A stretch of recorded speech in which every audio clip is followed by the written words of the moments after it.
ఏం లేదు బ్రో, మేమైతే ఇవాళ మా రూమ్లో chapati and egg curry prepare చేస్తున్నాం. ఎలా సింపుల్గా చేసుకోవాలి అంటే అనేది మొత్తం మీకు చూపించేస్తాం. ముందు మనమైతే ఎగ్స్ తీసుకొని ఒక 20 మినిట్స్ బాయిల్ చేసుకోవాలి. బాయిల్ అయిన తర్వాత నీట్గా పైన పొక్కు మొత్తం తీసి పెట్టుకోండి.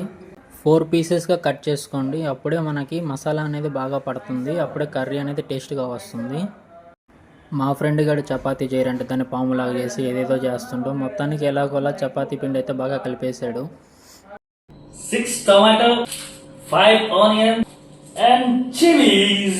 మరో పక్క మనోడు లేట్ చేయకుండా టమాటోలు, ఎర్రగడ్డలు, మిర్చి ఫాస్ట్గా కట్ చేశాడు. ఇక బ్రో అయితే చపాతీలు రుద్దడం స్టార్ట్ చేశాడు. ఎందుకంటే మేము 6 మంది ఉన్నాం కాబట్టి 45 చపాతీలు చేయాలి కాబట్టి ఫాస్ట్గా చేసేస్తున్నాడు. ఇక మనమైతే లేట్ చేయకుండా ప్యానెల్ తీసుకొని ఆయిల్ వేసుకొని ఎర్రగడ్డలు వేసుకొని ఒక 5 మినిట్స్ బాగా బాయిల్ చేసుకోవాలి. కొంచెం సాల్ట్ వేసుకొని ఆయిల్ వేసుకొని కొంచెం బ్రౌనిష్గా వచ్చేంత వరకు బాగా కలబెడుతున్నాను. ఎందుకంటే కింద మళ్ళీ మాడిపోకుండా ఉండడానికి. ఆనియన్స్ బాగా బ్రౌనిష్గా వచ్చాక టమోటా, మిర్చి వేసుకొని ఒక 5 మినిట్స్ బాగా బాయిల్ చేసుకోవాలి.